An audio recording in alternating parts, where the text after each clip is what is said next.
कोल्हापूर येथील छत्रपती शाहू महाराज टर्मिनस येथे सुरू असलेल्या 43 कोटी रुपयाच्या विकास कामाचा आढावा खासदार धनंजय महाडिक यांनी घेतला। यावेळी त्यांनी रेल्वे अधिकाऱ्यांना कामे वेळेत आणि दर्जेदार पद्धतीने पूर्ण करण्याच्या सूचना देत प्रवाशांना सर्वोत्तम सुविधा उपलब्ध करून देण्यावर भर दिला। स्थानकावर तिकीट खिडकी, पार्किंग व्यवस्था, रिक्षा स्टँड, स्वच्छतागृहे, वेटिंग रूम, दिव्यांगासाठी लिफ्ट, रेल्वे गाड्यांची माहिती देणारे डिस्प्ले, प्लॅटफॉर्म्स, स्वच्छता, प्रकाश योजना तसेच सरकते यांत्रिकी जिने अशा विविध सुविधा उभारण्याचे काम सुरू आहे।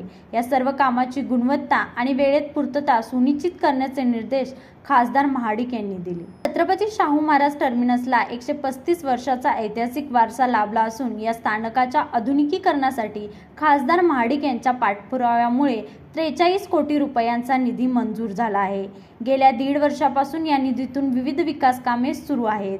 या पाहणी दरम्यान रेल्वेचे विभागीय व्यवस्थापक हेमंत कुमार बहेरा, सहाय्यक अभियंता अरुण कुमार मिश्रा, स्टेशन मास्तर RK मेहता तसेच इतर संबंधित अधिकारी उपस्थित होते। सुमारे 70 ते 75% कामे पूर्ण झाल्याबद्दल समाधान व्यक्त करताना उर्वरित कामे गतीने पूर्ण करण्याच्या सूचना खासदार महाडिक यांनी दिल्या।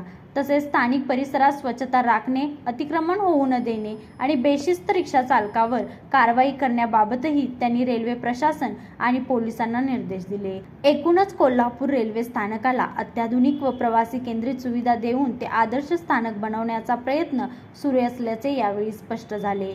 न्यूज मराठी 24 कोल्हापूर। हे आहे गोकुळचं श्रीखंड, अगदी जिभेवर रेंगाळणार, जिभेवरच नाही तर मनावरही रेंगाळणार गोकुळ श्रीखंड, मनावर रेंगाळणार।